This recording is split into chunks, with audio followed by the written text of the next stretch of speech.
trying to think of a way to help our members with Christmas shopping. Oh, I have a runner in my stocking. Hey, wait, I got an idea.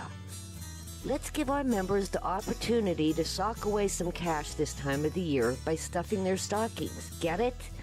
Friendly Federal's Holiday Loan Special will give members with approved credit up to $3,500 from just 3.99% for 36 months.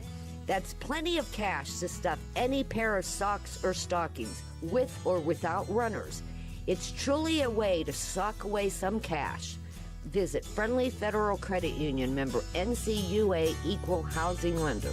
Friendly Federal Credit Union, you got a friend.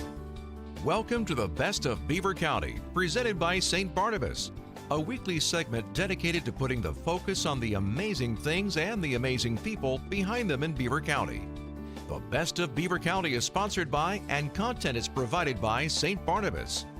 The show airs every Thursday from 11 to 11:30 on WBVP, WMBA, 99.3 FM, and Facebook Live. Now, with no further ado, let's welcome host Mike Romai to introduce today's program. And I'm not Mike Romai, I'm Frank Sparks, and welcome to another edition. As this morning, we're highlighting a gentleman that has been in business for a long time in Beaver County, none other than Tom Young, who is from First Consultants in Beaver. Good morning, Tom. Hey, Frank. Good morning. Good morning. So this was going to be about you. He's our financial coach. He comes in once every month here on Beaver County Radio, the third Tuesday of each month at 10 a.m., and he comes in and talks about finances and everything that's going on, and we'll get into that. Talking about First Consultants. But Tom, first, let's start out talking about Tom Young. Where did you grow up? And tell us about your younger years, where you went to school and graduated from. You know that, well, I graduated high school in 1967, and I wasn't proud. I graduated with a D minus. My ambitions weren't academic at that time. Okay. Growing up, I remember my dad worked 3 jobs. He worked at a place in Ambridge, and if you're a chronologically gifted listener out there, you might remember the old National Electric on Duss Avenue and 11th Street in Ambridge. It was a little machine shop, and he worked there after World War II when he got out of the Army. He couldn't take the pay cut to be an apprentice, to be actual machinist, so he never really made a lot of money. And all I remember growing up is he worked usually 2 or 3 jobs. He worked full-time at the mill and then usually had a couple of part-time jobs. He tended bar at Ambridge Sportsman's Club out behind Baden. And there was a guy named Thomas Johnson that he knew was from the club, who was an engineer at Amoco in Ambridge. I think that was the name of the plant. They made corrugated steel and stuff. But I remember on payday, and when I got into high school and got old, on payday, my dad was a stickler paying the bills, and he'd come home on payday and throw $3 on the table for my mom to go buy groceries. And there would always be a confrontation between my mother and dad, and it got to the point where I just wasn't there on that day. I knew that day, and generally it was a combat situation between my mother and father, and. So growing up, I wanted to be an auto mechanic. I started working on cars when I was 12 years old. Changed a 54 Chevrolet Bel Air. Had an automatic transmission in it, and I took that out on my own at 12 years old, put a standard shift transmission in, and I actually made a homemade floor shift for it. Oh, that's cool. I had this mechanical ability, I guess. And that was what I did. When I went to high school in Ambridge, and I went to vocational auto shop. Academics wasn't my thing. I tried it in 9th grade, 10th grade, and I did not do well with academics. Now, going back at that, I look and what was going on with me at that time. Now, since that, I have gone through 3 advanced certificates of personalities called DISC. Okay. A lot of people are familiar with it, but it's understanding personalities. And I have a dominant D personality. And what I learned about my personality was I will go to the end of the earth to help you in whatever you need help with. That's why I love what I do today. But don't tell me what to do. You know, we've all met people, Frank, that, you know, if you tell somebody what to do, they get combative. It just doesn't work. And that was me in high school. So it just, you know, it was crazy the way that worked. And I don't know, but I understand me today. I got out of high school, went straight into the United States Air Force. I wanted to work on jet engines, aircraft mechanics and jet engines. Went through basic training. And when I signed up, I signed up for what was called a 120-day delay plan. And I know this is a long story, folks, but bear with me because there's a meaning to what I experienced in those days. The recruiter said, you know, aircraft mechanics was a hard field to get into, and so he talked about this 120-day delay plan, which meant, you know, over a 4-month period of time, when the slot opened, you got called and you had to leave to fill that slot. Well, I finally got called, and I went to the Air Force, went through basic training. During basic training, it was physical. Had to run a mile in 6 minutes or less. So it wasn't like the Marines. I mean, I have some friends that went through the Marines, and I think the physical fitness I went through in the Air Force was a little bit different than what I did. And my phone is going crazy here. I'm on my Facebook page, and I'm stuck and not moving. So Okay. Anyway. I got out of basic training, and there was no orders. I was in a barracks with 90 guys, and out of 90 guys, I was the one person. I didn't get any orders at the end of basic training on where I was going. And so for like 3 weeks on base, I just floated around and did little to nothing. Worked garbage detail, worked at the mess hall, etc. And then I got orders one day that they wanted me to be a medic. And in becoming a medic, wasn't my plan. I wanted to work on aircraft, jet engines, and that type of thing, and it didn't materialize. So I sort of got angry. I had anger issues in my very early days. I got in trouble, ended up in the commander's office, and he sat there and he was ready to sign papers and throw me out of the Air Force. It was that serious. And he asked me why, and I told him the story that I just shared with you about my expectation, what I was promised, and it never materialized, and I was angry. And he said, during basic, we had to sit and take a test. It was like a 2.5-hour test. It was like 200 questions, and I didn't pay any attention, took the test, and that was it. He sat there and looked at me. He says, "Young, you remember that test you took at basic?" He says, out of 90 guys, you scored the second highest score. I need somebody with brains and knowledge and ability to be a medic. This was during the Vietnam War. So I ended up at medical school in Texas is where I went. And so got through the Air Force, got out of the Air Force, got married, and went to work on the railroad. Conrail. Okay. And I worked on Conrail for about 3.5 years. I was a car inspector. I worked in the car shop on freight cars because of my mechanical ability. I was a foreman for a while. And I had, if you ever been through Conway, you hear that screeching noise when you're driving by the yards. Well, those are called the humps. And what they do is they shove trains up over them and they break the train apart to make up new trains on the other side of the hump. And to slow the cars down going down the other side of the hump, there are these, they call them retarders, and they're metal steel bars that come up against the wheels on these freight cars, and the wheels are steel, so they squeal. And I realized on humid days, the squeal was almost painful. And I just happened to be at the YMCA on my way home from work, and I walked out of the YMCA, got in my car, and right 10 feet away from me was this freight car coming by. It hit that retarder and the screech. I didn't feel anything.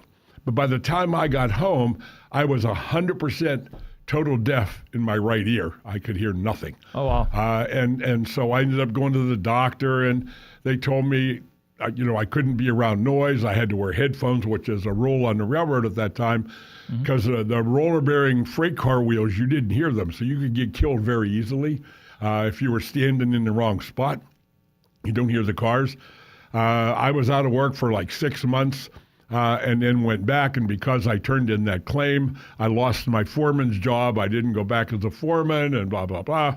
So then I left there shortly after that, and I became Tom's Auto Body. I opened my own auto body shop, and I did paint cars and motorcycles. I did airbrush pictures on motorcycle gas tanks, some really creative stuff, and I really loved doing it.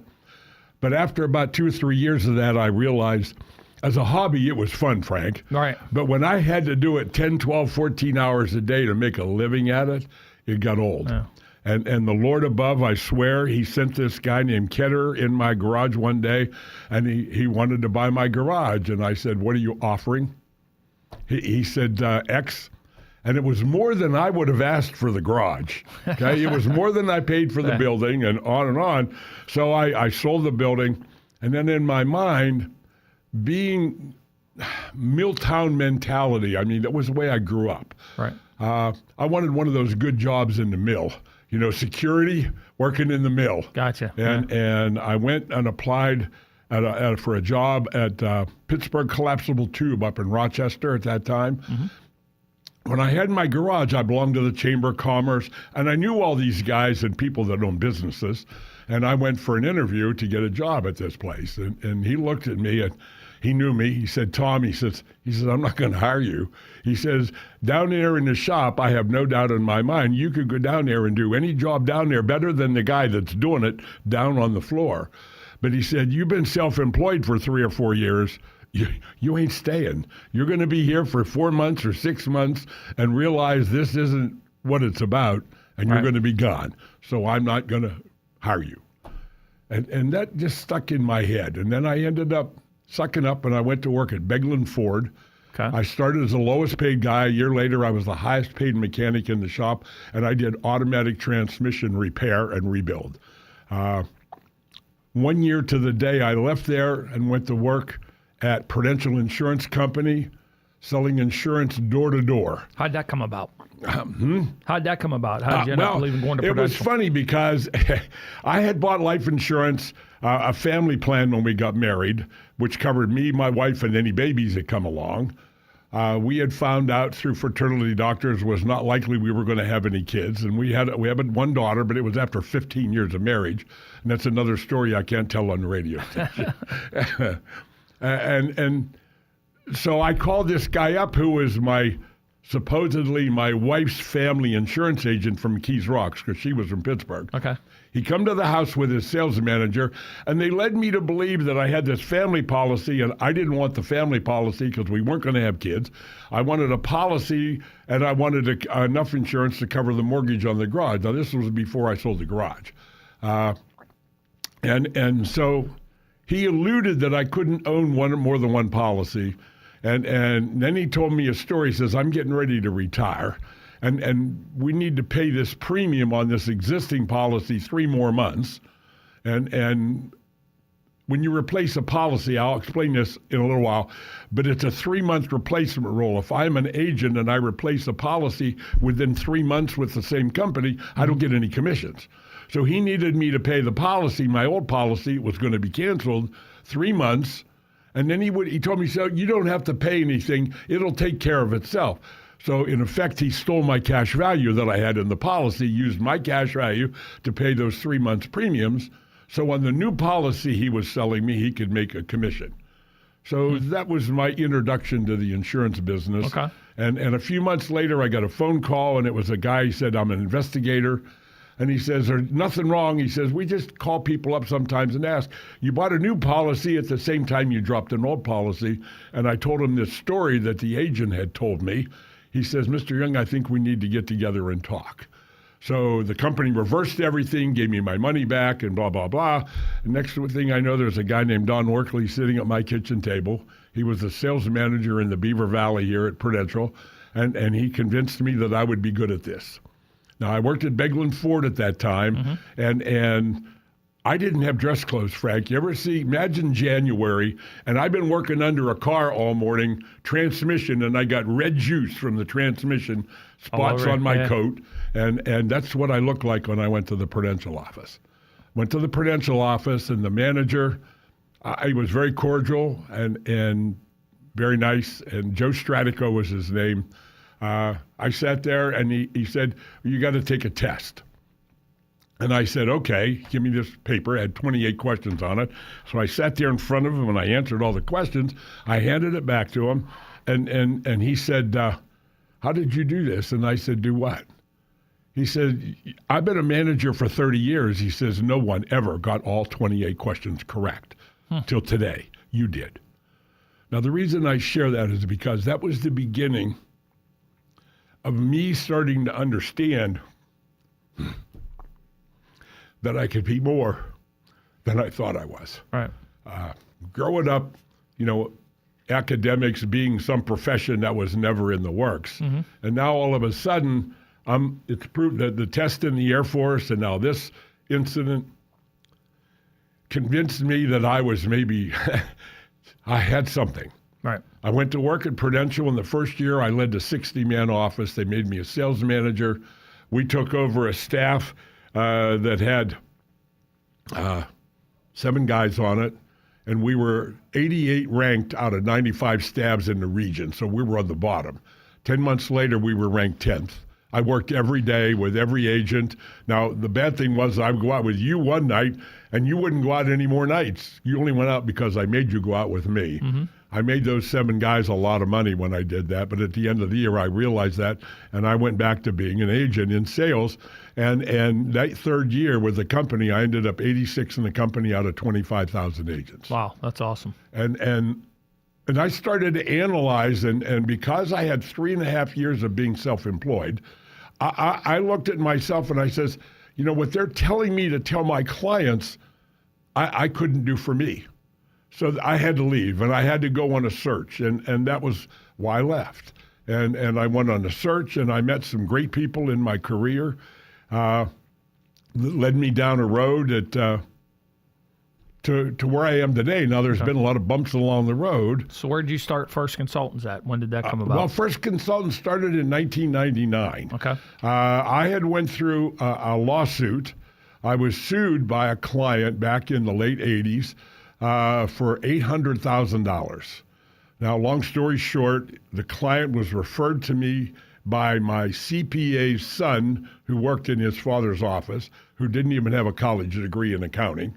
The guy was 35 years old, single from Steubenville, owned 6 rental properties. He was a real estate investor, blah, blah, blah. His mom was in her 70s. She had $100 and some thousand in mutual funds. She wanted to give that to her son. So I used that to set up a safe, guaranteed life insurance policy that made the guy a lot of money. And he was making $75,000 a year as an electrician. And a couple of years go by, and he calls me one day and says, look, I'm not making the kind of money I was making, and I can't afford to pay these premiums. So he'd come in, and we would sit down and talk.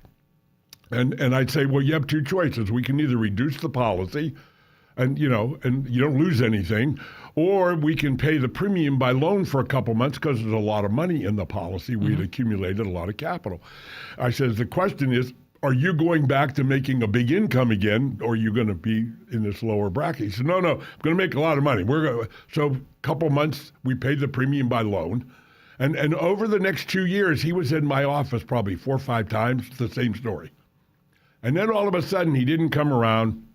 And about a year later, the sheriff showed up on my door on a Saturday morning and served me with lawsuit papers. And I had to go to the courthouse in Beaver and go sign for these papers and these charges. And there were 27 criminal counts. So fraud, theft, RICO, all these, that's all it was, criminal. And it destroyed me. I mean, I lost all my confidence. It took 3.5 years for it to come to a head, and the actual deposition. And the deposition was me and the young man that worked, the son of my CPA.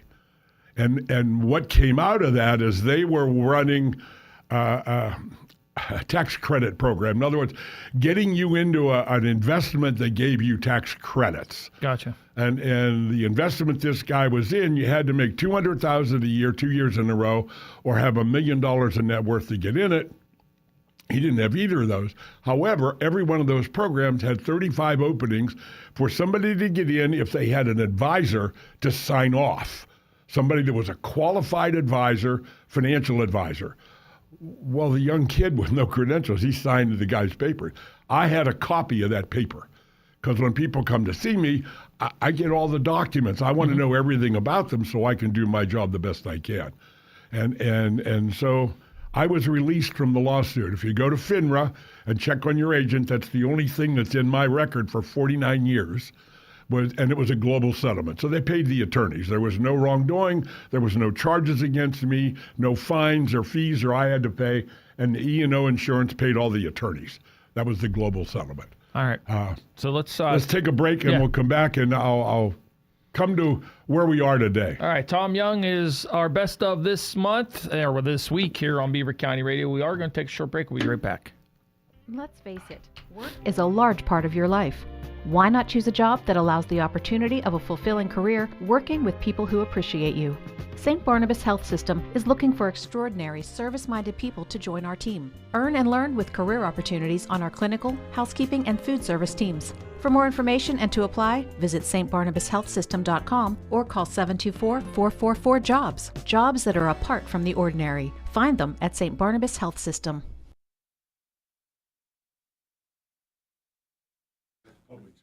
All right, we're back here on the best of this week, and this week it is Tom Young, and Tom is the owner of First Consultants in Beaver, and we've been talking about Tom and where, his life and what led him to where he is today. And when we left off, we were talking about when you first started First Consultants. Right, and we've gone through that and this lawsuit that I went through, and then 3.5 years into it, I was exonerated. I got a letter of release from the lawsuit. They went after the CPA. Because his son was the one that was causing all the issues. I didn't do anything for the guy. I actually made him money. A couple years later, he cashed in the policy and had to pay income tax on $40,000 gain that was in that contract. So what I did had nothing to do with all the charges, but it made it look, everything that happened, it looked like I was the key player, and the key player was this son of my CPAs in doing that.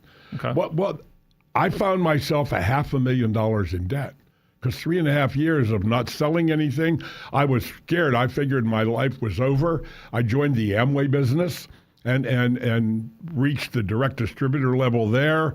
But after this was over, now I met a guy named Jody Victor, and Jody became my mentor at that time. Jody's mother and father were two of the original 9 people that started Nutrilite in 1952. And in 1959, it became Amway Corporation, the American Way Association. And I remember Jody didn't know anything about what I'd went through. And I was at a meeting over in Ohio at his father's house, and I just joined the business, and I walked in, I got met by Jody, and I went up, I'm a front row seater. I was in the third row back in the middle by the aisle, and Jody went up on stage and started to talk. Now, again, he knew nothing about my past. He knew nothing about my financial situation, what had gone on in my life. And he stood up there and he looked right at me and he said, sometimes people just need a hug. He stepped down, gave me a hug. I bawled like a baby. And I wear my emotions on my sleeve, folks. But that was a turning point because I went home that night in the 1.5-hour drive home in my car. And I didn't want the Cadillacs and all the stuff that I saw these diamonds had with Amway. But what I wanted to be was a man like Jody. I wanted to have an impact on other people's lives. I wanted to be able to lift people up, change their lives in some way or another. And that is where it's come. Now, what I've learned in the last 30 years, because I paid everybody back, the $500,000 of debt that I was in, everybody got paid back. I worked my rear end off in sales. I went back into the insurance business, and I bought First Consultants from Rich Caputo, Caputo Insurance Agency in Beaver Falls. He was the one that gave me a job after the lawsuit. And I ended up managing this First Consultants company he had created. And a year into that, I had made it profitable, and he had another venture, and I was able to buy that from him. And I purchased First Consultants in 1969 from Rich Caputo. And so then I moved back to Beaver. But my two newest books, the one book is The Family Money Farm, the CFO Project. You can go to cfo-project.com and put in your name and email address, and you will get a download. You'll get an email and be able to download this book. You'll have an opportunity if you want to pay a small fee. I will send you an autographed copy of the book with a gift in it, and the gift is my special coin. There's a little coin in there and a poem that goes with it, and I have changed many people's lives in the story with that coin. The second book behind that is the newest one. It's also Family Money Farm, but it's Financial Mastery Coaching, the blueprint. And in it is a workbook and instructions on actually how to do what I do. And if I were going to explain to somebody what I do, I meet people out in the open, and they say, well, what do you do? I says, well, I'm in the financial service business, but I have a very unique approach. I believe in avoiding losses and not chasing interest rates. You don't make decisions just because somebody throws a big interest rate in front of you. But basically, I find money that people are losing unknowingly and unnecessarily. I show them how to get it back and turn it into tax-free, tax-favored retirement income. And I have software that allows me to run your movie. So we put everything about you into the plan, and then I can run the movie and show you what's going to happen. How much money do I have to save to be able to retire? How much interest do I have to earn on the money? What is my retirement date? I don't know. And how much will I have to reduce my lifestyle when I get there so that I can retire and have enough money to last throughout my lifespan with adjustments for inflation? And that's the story. And I have clients that have been with me 20, 25, 30 years since coming out of the lawsuit and all that. And I see the results. I didn't create the results. All I did was gave them a guide, a process, and it's changed people's lives. I have over 500 clients, and I have business in 38 states. Now, do you like the first? If they give you a call and they want to come see you, is the first consultation for free? First, there are no fees for what I do. I do God's work, and if I can help you, I'll tell you what to do. If there's products to purchase, it's your decision to buy them through me. I get paid either commissions, fees, and bonuses that are paid by the insurance company. Doesn't come out of your money. And if what I show you works, I would expect you to give me 2 or 3 referrals of people that you are concerned or care about in your life that would find benefit in what I do. You can reach me at 724-728-6820 in Beaver. The website is 1stconsultantsinc.com. You can go to cfo-project.com, get a copy of my book,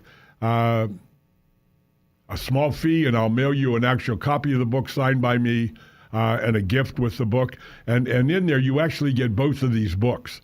It isn't just the one. You get both of these books when you go to the website.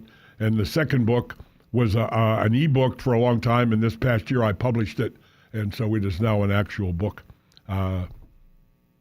It's a story. Thank you for the recognition, Frank, and I appreciate allowing you coming me in to to tell share the it with story us here today. All right, and Tom is our financial coach. You can see him each and every month on the third Tuesday on WBVP and WNBA, and that is at 10 a.m. during Driving in the Fast Lane. So throw that number out there one more time, Tom. 724-728-6820.